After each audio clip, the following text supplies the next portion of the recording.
इस चैनल पर आपको नई नई और दिलचस्प कहानियाँ मिलती हैं। अगर आप पहली बार इस चैनल पर आए हैं तो चैनल को सब्सक्राइब कर लीजिए और वीडियो अच्छी लगे तो कमेंट और लाइक करना बिल्कुल मत भूलिएगा। आज की कहानी शुरू होती है कमलेश नाम के एक धोबी से। धोबी के परिवार में उसका इकलौता बेटा सुंदर था। धोबी की पत्नी की मृत्यु कई सालों पहले हो चुकी थी। उसी ने अपने बेटे को पाल पोस कर बड़ा किया था।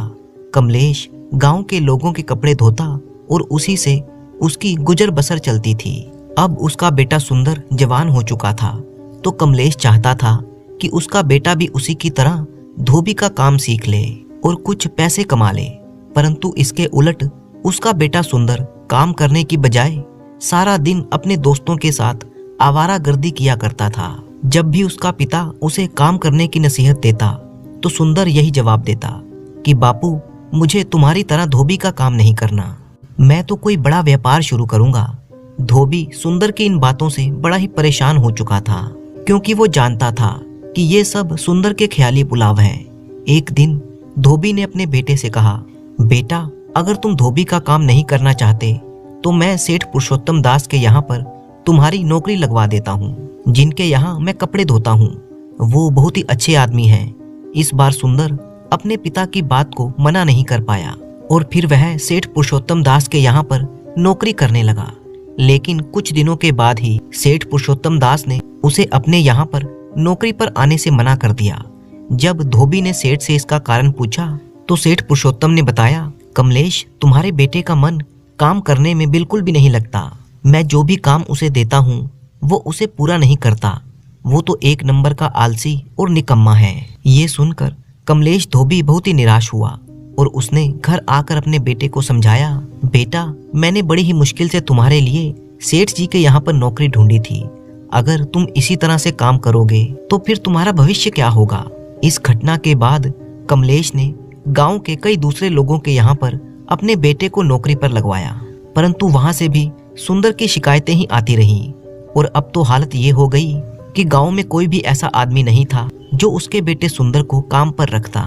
अपने बेटे की ऐसी हालत देखकर कमलेश चिंताग्रस्त रहने लगा। उसकी तबीयत अब बिगड़ने लगी थी। वो दिन भी आ गया जब कमलेश की मृत्यु हो गई। अब सुंदर इस दुनिया में अकेला ही रह चुका था। अपने पिता की मृत्यु पर उसे ये बात तो समझ में आ गई थी कि बिना मेहनत किए रोजी रोटी नहीं कमाई जा सकती। इसलिए उसने गांव में काम ढूंढना शुरू किया, परंतु पूरे गांव में उसे किसी ने काम नहीं दिया क्योंकि वो तो पहले से ही अपनी काम चोरी के लिए बदनाम हो चुका था। अब सुंदर ने सोचा कि इस गांव में मुझे कोई काम नहीं मिलेगा, इसलिए मुझे किसी दूसरे नगर में जाकर कोई काम ढूंढना चाहिए। ऐसा विचार बनाकर सुंदर ने अपने घर को ताला लगाया और किसी दूसरे नगर में काम की तलाश में निकल पड़ा। जब वह दूसरे नगर में पहुंचा तो किस्मत ने उसका साथ दिया और उसे एक व्यापारी के यहाँ पर काम मिल गया। इस बार सुंदर ने बहुत ही मेहनत और ईमानदारी से काम किया। अब उसके जीवन की गाड़ी ठीक से चलने लगी थी। इस नगर में आए हुए सुंदर को अब 1 वर्ष बीत चुका था। एक दिन उसने अपने मालिक से कहा, सेठ जी, मुझे यहाँ पर काम करते हुए अब 1 साल हो चुका है। मैं एक बार अपने गांव जाना चाहता हूँ, मुझे कुछ दिन की छुट्टी दे दीजिए। सेठ ने कहा, ठीक है सुंदर, मैं तुम्हें 10 दिन की छुट्टी देता हूँ। 10 दिन के बाद तुम काम पर वापस लौट आना। और इस तरह सुंदर अपने सेठ से छुट्टी लेकर गांव की तरफ चल दिया। वह मन ही मन में सोच रहा था कि जब वो अपने गांव लौटेगा तो गांव के लोग उसे देखकर हैरान रह जाएंगे। जो लोग उसे निकम्मा और आवारा समझते थे वो अब उसकी खूब प्रशंसा करेंगे। अपने इन्हीं विचारों में खोया हुआ सुंदर जब रास्ते पर चला जा रहा था कि तभी उसने देखा कि एक बूढ़ा आदमी अपने कंधों पर 3 गठड़ियां उठाए हुए एक शहर की तरफ चला जा रहा था। वो काफी बूढ़ा भी था और बहुत देर से इसी तरह से सफर कर रहा था। आखिरकार थक कर वो एक पेड़ के नीचे बैठ गया। तभी उस बूढ़े आदमी की नजर सामने से आते हुए नौजवान सुंदर पर पड़ी, जो उसी रास्ते से जा रहा था और वो भी उसी दिशा में ही जा रहा था जिस दिशा में उस बूढ़े फकीर को जाना था। तभी सुंदर उस बूढ़े फकीर के पास से गुजरा। उसे देखकर बूढ़ा फकीर कहने लगा, सुनो बेटा, क्या तुम मेरी कुछ मदद कर सकते हो? ये गठड़ी बहुत ही भारी है क्योंकि मैं बूढ़ा हो चुका हूँ, इसलिए ज्यादा देर तक इसका वजन नहीं उठा सकता।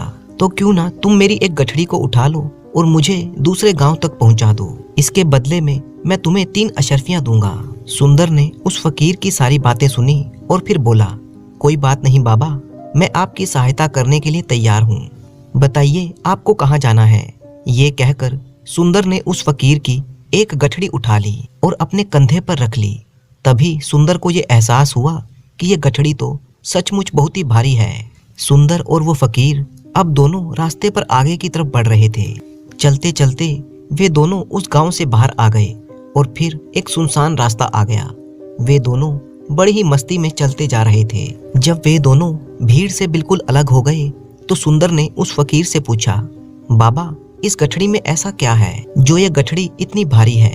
इस पर उस फकीर ने मुस्कुराते हुए कहा, कुछ नहीं बेटा, इसमें सिर्फ तांबे के सिक्के भरे हैं, इसीलिए ये गठड़ी इतनी भारी है। उस फकीर की बात सुनकर सुंदर मन ही मन में सोचने लगा, लगता है ये बाबा जरूर कोई व्यापारी हैं, तभी तो इतने सारे तांबे के सिक्के लेकर चल रहे हैं। लेकिन मुझे इन सब बातों से क्या मतलब, मुझे तो सिर्फ इनकी ये गठड़ी दूसरे गांव तक पहुंचानी है और उसके बदले में मुझे 3 अशर्फियां मिल जाएंगी। और फिर उसने तांबे के सिक्कों का ख्याल अपने मन से निकाल दिया और अपनी धुन में मस्त होकर आगे बढ़ने लगा। चलते चलते कुछ समय और बीत गया और वे दोनों एक नदी के किनारे जा पहुंचे। सुंदर काफी हट्टा कट्टा, तंदुरुस्त और जवान था, इसलिए वो बिना सोचे समझे उस नदी में उतर गया। परंतु वो बूढ़ा आदमी अभी भी नदी के किनारे पर ही खड़ा था। इस पर सुंदर ने उस बूढ़े से कहा, क्या हुआ बाबा, आप रुक क्यों गए? चलिए हमें ये नदी पार करनी होगी, तभी तो हम उस गांव तक पहुंच पाएंगे। इस पर उस बूढ़े ने सुंदर से कहा, मैं जानता हूं बेटा कि हमें ये नदी पार करनी ही होगी, लेकिन जैसा कि तुम देख रहे हो कि मैं अब बूढ़ा हो चुका हूँ और 2-2 गठड़ियां लेकर मैं ये नदी पार नहीं कर सकता। अगर कहीं मेरा पाँव फिसल गया तो फिर क्या होगा? क्या तुम मेरी एक और गठड़ी उठा सकते हो? इसके बदले में भी मैं तुम्हें 3 अशर्फियां और दूंगा। ये सुनकर सुंदर मुस्कुराने लगा और बोला, बाबा अब आप मुझे शर्मिंदा कर रहे हैं।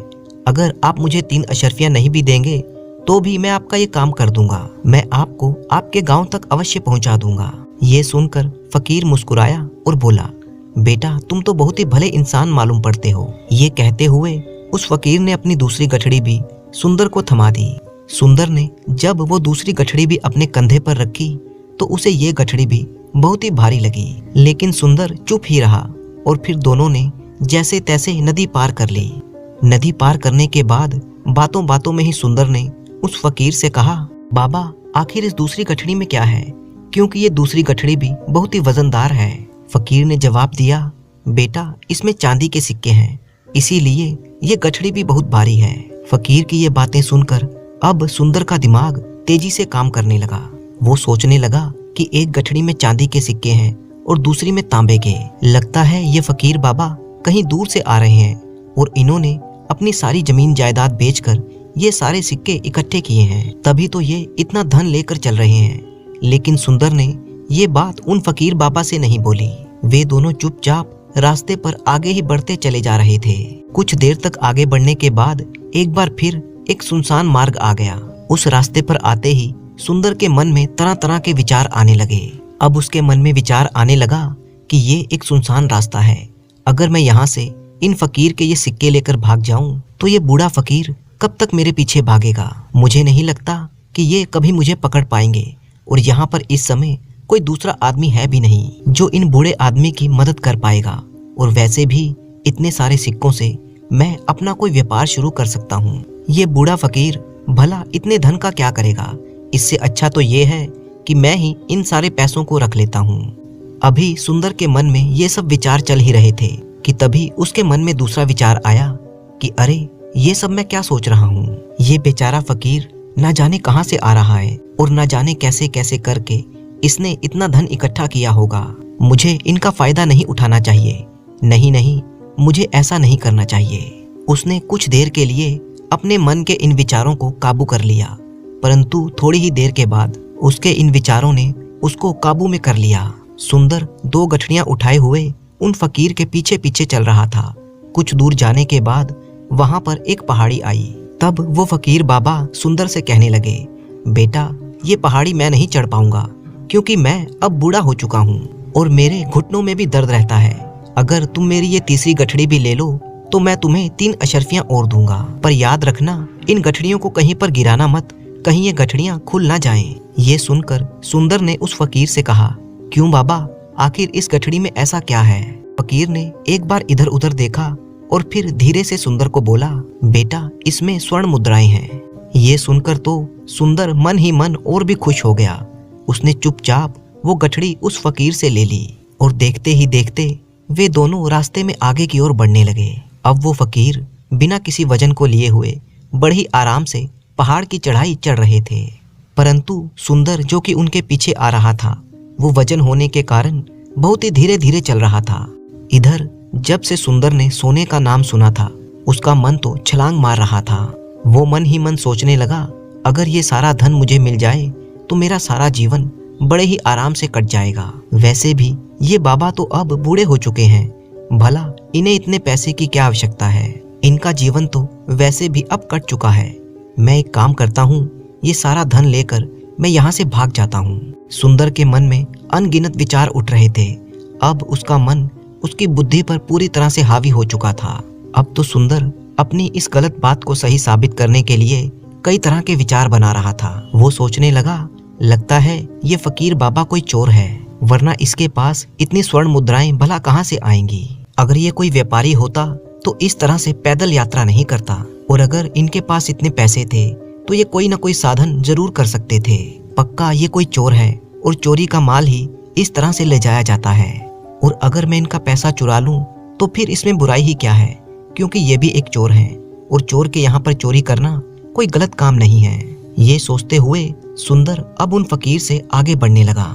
देखते ही देखते वो उस बूढ़े फकीर से काफी आगे निकल आया। अब वो सोचने लगा कि जैसे ही इस पहाड़ की ढलान आएगी मैं इन तीनों गठड़ियों को लेकर यहाँ से भाग जाऊंगा, फिर ये सारा धन मेरा हो जाएगा और मेरी गरीबी हमेशा हमेशा के लिए दूर हो जाएगी। इसी तरह से चलते चलते वे दोनों पहाड़ की चोटी पर पहुंच गए। अब ढलान का रास्ता शुरू होने वाला था। तभी सुंदर उन फकीर से नजर बचाकर वो तीनों गठड़ियां लेकर आगे की तरफ दौड़ने लगा। अब उसे अपना शरीर बहुत ही हल्का मालूम पड़ रहा था, जैसे उसके शरीर पर कोई वजन ही ना रखा हो। अब सुंदर बहुत ही तेजी से दौड़ने लगा और देखते ही देखते वो उस बूढ़े की आंखों से ओंझल हो गया। बचते बचाते छिपते छिपाते सुंदर अपने गांव में वापस आ चुका था। वो सीधा अपने पुराने घर के अंदर चला गया। अब सुंदर की खुशी का कोई ठिकाना नहीं था। उसने सोचा, क्यों ना जल्दी से मैं इन गठड़ियों को खोलकर सारा पैसा बाहर निकाल लूं। ये सोचकर जब उसने पहली गठड़ी खोली तो उसमें से उसे लोहे के जंग लगे हुए सिक्के मिले। ये देखकर तो उसे अपनी आंखों पर विश्वास नहीं हुआ और फिर उसने फटाफट दूसरी गठड़ी खोली। उसमें भी लोहे के जंग लगे हुए सिक्के ही थे। ये सब कुछ देखकर सुंदर हैरान रह गया। सोचने लगा, ये सब क्या हो रहा है? फकीर ने तो मुझसे कुछ और ही कहा था। अब सुंदर ने वो सोने वाली गठड़ी खोली और उसमें भी लोहे के जंग लगे हुए सिक्के ही थे। ये सब कुछ देखकर सुंदर क्रोध से आग बबूला होने लगा। उसने अपना माथा पीट लिया और सोचने लगा, आखिर उस फकीर ने मुझसे झूठ क्यों बोला था? उस बूढ़े ने ऐसा क्यों कहा था कि एक गठड़ी में चांदी के सिक्के हैं, दूसरी में सोने के और एक में तांबे के? वो ये सब कुछ सोच ही रहा था कि तभी उसकी नजर गठड़ी में रखे हुए एक पत्र पर पड़ी। सुंदर ने तेजी से वो पत्र उठाया और उसे खोलकर पढ़ने लगा।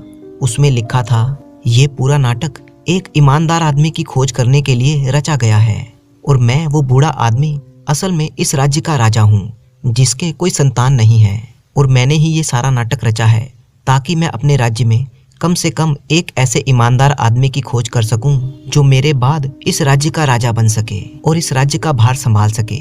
और इस राज्य का भार वही व्यक्ति संभाल सकता है जो पूरी तरह से ईमानदार हो और जिसके मन में किसी तरह का भी कोई लालच ना हो। इतना पढ़ते ही सुंदर जोर जोर से चिल्लाने लगा। वो सिर पकड़कर बैठ गया। वो ये जानता था कि अगर वो अपने मन के विचारों को काबू में कर लेता तो उसका जीवन संवर सकता था, लेकिन वो तो अपने मन के विचारों को काबू में नहीं कर पाया, जिसकी वजह से उसके हाथों से एक सुनहरी मौका जाता रहा। दोस्तों, ये बात सच है कि मन ही सब कुछ है। आप जैसा सोचते हैं वही बन जाते हैं। इसलिए आपका सबसे बड़ा दुश्मन भी आपको इतना नुकसान नहीं पहुंचा सकता जितना नुकसान आपके मन के बेकाबू विचार आपको पहुंचाते हैं। क्योंकि हमारे भीतर जो विचार चल रहे हैं वही हमारे शब्द बनते हैं, और फिर जो हमारे शब्द होते हैं उसी तरह के हम कर्म करते हैं, और जिस कर्म को हम बार बार करते हैं वही हमारी आदत बन जाते हैं। इसलिए सबसे जरूरी ये है कि हम अपने मन के विचारों को काबू में रखें। तो आज की ये कहानी आपको कैसी लगी कमेंट बॉक्स में जरूर बताइएगा। अगली कहानी शुरू करने से पहले मैं धन्यवाद करना चाहता हूँ हमारे सभी सब्सक्राइबर्स का, जो हमारे वीडियो पर अच्छे अच्छे कमेंट करते हैं। इन्हीं में से कुछ सब्सक्राइबर्स के नाम हैं पूजा तिवारी अहमदाबाद गुजरात से, रोहित राणा झारखंड से, सुरेश मुंबई से, प्रेमा बलिया उत्तर प्रदेश से, दिनेश कुमार उत्तर प्रदेश से, मनोज पोपी दिमित्रा आसाम से, आशुतोष सिंह सासाराम बिहार से, सारा यूएसए से, पीएन खन्ना अमृतसर से, सिद्धार्थ सिंगानिया छत्तीसगढ़ से, रिंकू चौधरी मलेशिया से, रंजीत विर्क जर्मनी से, अमित गोस्वामी आयरलैंड से, दिनेश गुजरात से, आकाश सिंह बिहार से।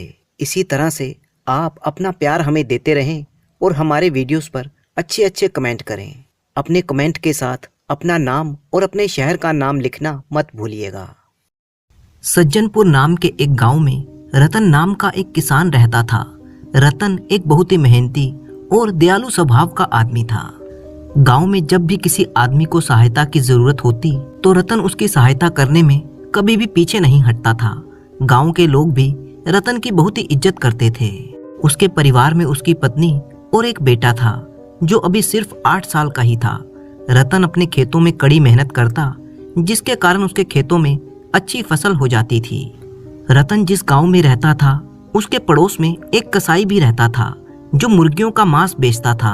उस कसाई में एक बुरी आदत ये थी कि वो मांस बेचने के लिए मुर्गियों को खरीद कर नहीं लाता था, बल्कि गांव के लोगों के घर से ही चोरी कर लेता था। इस तरह से उसका खर्चा बच जाता और कसाई को ज्यादा मुनाफा होता था। एक दिन की बात है, कसाई किसी के घर से मुर्गी चुराकर उसे पोटली में बांधकर ला रहा था कि तभी रास्ते में उसे रतन मिल गया। रतन उस कसाई से पूछने लगा, क्यों भाई, आज तुम ये मुर्गियां कहाँ से खरीद कर लाए हो? कसाई रतन को बहुत ही अच्छी तरह से जानता था। उसे इस बात का विश्वास था कि रतन उसका राज कभी नहीं खोलेगा। इसीलिए कसाई ने सच बात रतन को बता दी कि मैं ये मुर्गियां खरीद कर नहीं लाया हूँ, बल्कि ये मुर्गियां मैं किसी के घर से चोरी करके लाया हूँ। रतन ने जब ये सुना तो वो हैरान रह गया। वो कसाई को समझाते हुए कहने लगा, अरे भाई, तुम ऐसा मत किया करो। चोरी करना तो एक अपराध है और ऐसा करके कभी तुम अमीर नहीं हो पाओगे।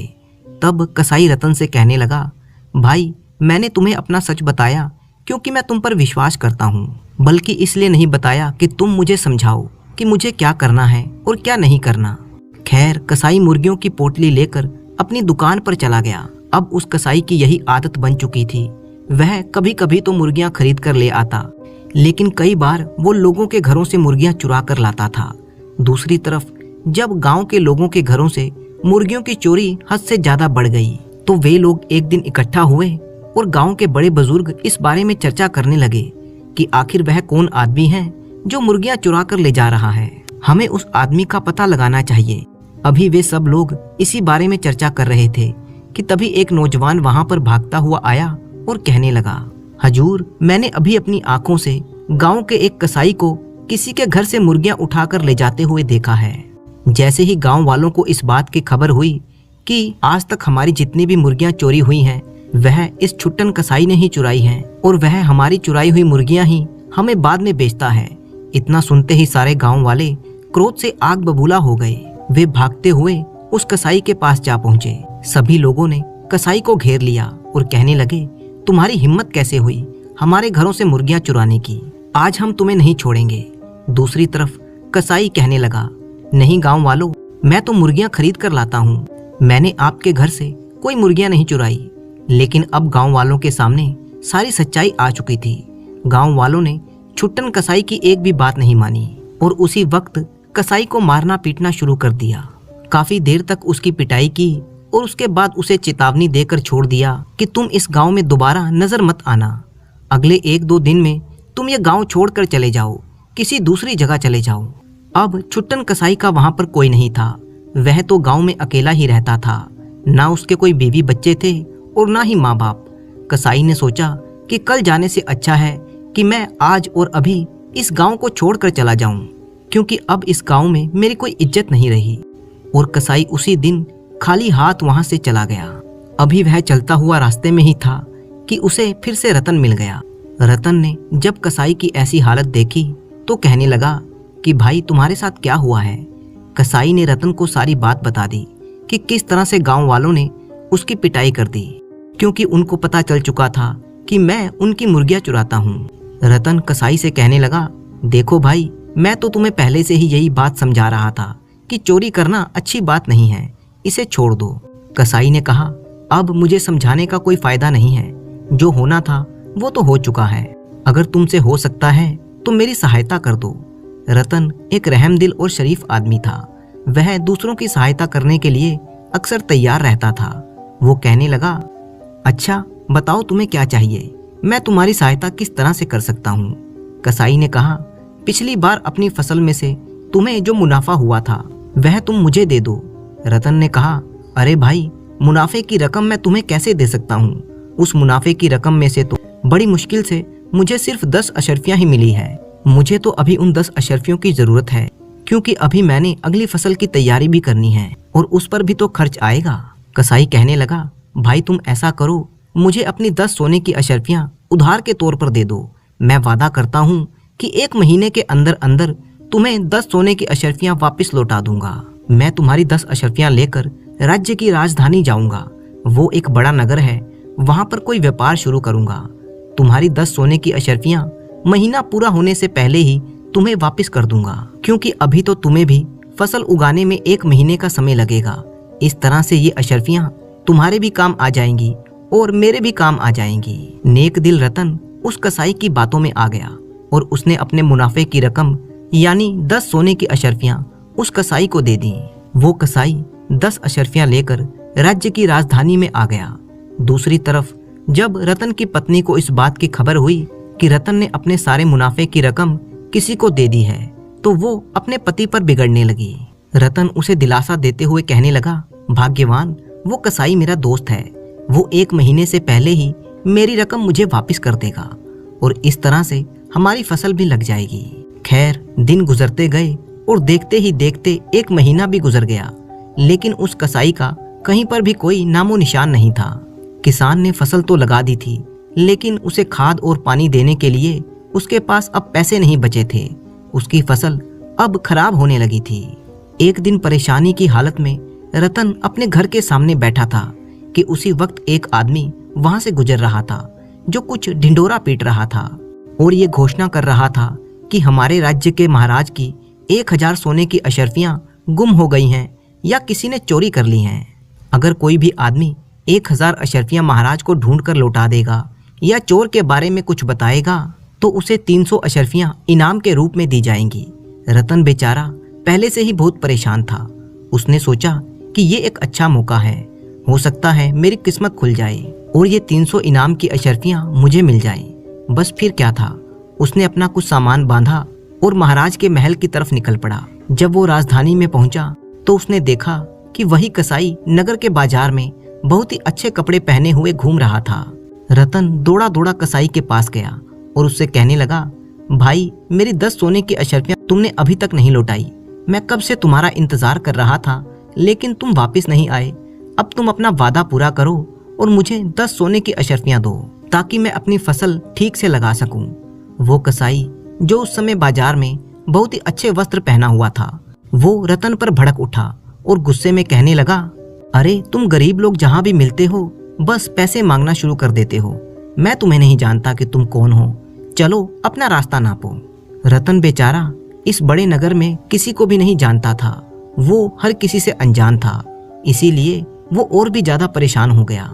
इसके बाद रतन महाराज के दरबार में पहुंचा और महाराज से कहने लगा, मैं अपने गांव से आपके दरबार तक आपकी 1000 सोने की अशर्फियाँ तलाश करने के लिए आया हूँ। अगर आप मुझे 2 दिन का समय दें तो मैं 2 दिनों के अंदर अंदर आपको अशर्फियाँ ढूंढ कर दे दूंगा।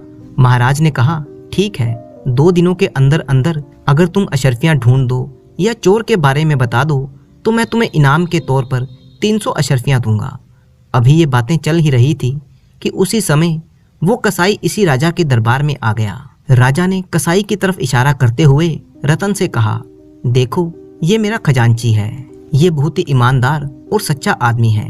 आज से लगभग 1 महीने पहले ये मेरे पास आया था और मुझसे कहने लगा कि महाराज, मुझे रास्ते में किसी की 10 सोने की अशर्फियाँ पड़ी मिली हैं। आप ऐसा करें कि इसके मालिक की तलाश करके उसे ये अशर्फियाँ वापस लौटा दें। मैंने जब इसकी ईमानदारी और शराफत देखी तो इसको अपना खजांची नियुक्त कर दिया। रतन की समझ में अब सारी बात आ चुकी थी कि वो 10 अशर्फियाँ जो कसाई ने राजा के पास रखी थी वह किसकी थी। और उसकी समझ में ये भी आ चुका था कि हो ना हो खजाने में से 1000 सोने की अशर्फियाँ भी इसी कसाई ने चुराई हैं, क्योंकि चोरी करना इसकी पुरानी आदत है। बातचीत खत्म होने के बाद वह दरबार से लौट आया। शाम होने पर वह सीधा नगर में बने हुए कसाई के घर पर पहुंचा और उससे कहने लगा, अगर तुम मेरी बात नहीं मानोगे तो मैं महाराज के सामने तुम्हारी सारी सच्चाई बता दूंगा और उसके बाद महाराज तुम्हारी जो भी हालत करेंगे वो तुम अच्छी तरह से जानते हो। रतन की बात सुनकर कसाई डर गया और कहने लगा, अरे भाई तुम चाहते क्या हो? रतन ने कहा, तुम ऐसा करो, महाराज की चुराई हुई 1000 अशर्फियाँ तुम मुझे वापस लौटा दो। मैं अपने गाँव चला जाऊंगा और किसी से कुछ भी नहीं बताऊंगा। दूसरी तरफ कसाई परेशान हो गया और कहने लगा, देखो भाई, इतना लालच करना अच्छा नहीं है। तुम ऐसा करो कि आधी अशर्फियाँ तुम ले लो और आधी मैं रख लेता हूँ। लेकिन रतन ने कहा, नहीं भाई, अगर तुम सारी अशर्फियाँ मुझे नहीं दे सकते तो ठीक है, मैं कल दरबार में महाराज को तुम्हारी सारी सच्चाई बता दूंगा। वो बेचारा कसाई बहुत ही डर गया।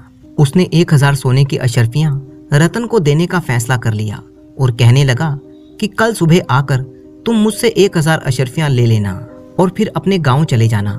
इसके बाद रतन कसाई के घर से निकला और सीधा महाराज के दरबार में जा पहुंचा। महाराज को उसने सारी बात बताई। पहले तो महाराज को इस बात पर बिल्कुल भी विश्वास नहीं हुआ। तब रतन महाराज से कहने लगा कि आप केवल एक बार मेरे साथ कल सुबह कसाई के घर चलिए, तब आपके सामने ही दूध का दूध और पानी का पानी हो जाएगा। अगली सुबह राजा अपने 2 सिपाहियों के साथ कसाई के घर की तरफ चल दिया। राजा कसाई के घर से कुछ ही दूरी पर रुक गया और रतन कसाई के घर पहुंचा। तब कसाई 1000 अशर्फियों की थैली रतन के पास लेकर आया और कहने लगा, ये लो भाई, ये अशर्फियाँ तुम अपने पास रखो और अपने गांव चले जाओ। महाराज को इसके बारे में कुछ भी मत बताना। उसी वक्त महाराज और सिपाही वहां पर आ गए। राजा ने जब सारी सच्चाई अपनी आंखों से देख ली तो वो अपने सिपाहियों से कहने लगा, मेरे इस खजांची को अभी गिरफ्तार करो, इसे घसीटते हुए ले जाओ और जाकर कारागार में डाल दो। राजा ने वो 1000 अशर्फियों की थैली अपने कब्जे में ले ली। उनमें से 300 अशर्फियाँ निकालकर रतन को दे दी और कहने लगा, रतन, आज तुम्हारी सूझबूझ और बुद्धिमानी की वजह से ना सिर्फ मेरी 1000 अशर्फियाँ मिली, बल्कि एक बेईमान खजांची का भी पर्दाफाश हो गया। इसीलिए मैं तुम्हें 100 अशर्फियाँ और इनाम के रूप में देता हूँ। इस तरह से 400 अशर्फियाँ पाकर रतन बहुत ही खुश हुआ। वह इनाम लेकर अपने गांव वापस लौट गया। उसने इन अशर्फियों में से कुछ अशर्फियाँ खर्च की और अपनी फसल के लिए खाद पानी की व्यवस्था की। इस बार रतन ने खूब मेहनत की और उसकी मेहनत रंग भी लाई। उसके खेतों में बहुत ही अच्छी फसल आ गई थी। अब रतन की पत्नी भी खुश थी। इस तरह से रतन ने अपनी सच्चाई और ईमानदारी के बल पर एक बेईमान आदमी को अच्छा सबक सिखा दिया था। अब रतन एक बहुत ही सुकून भरा जीवन बिताने लगा।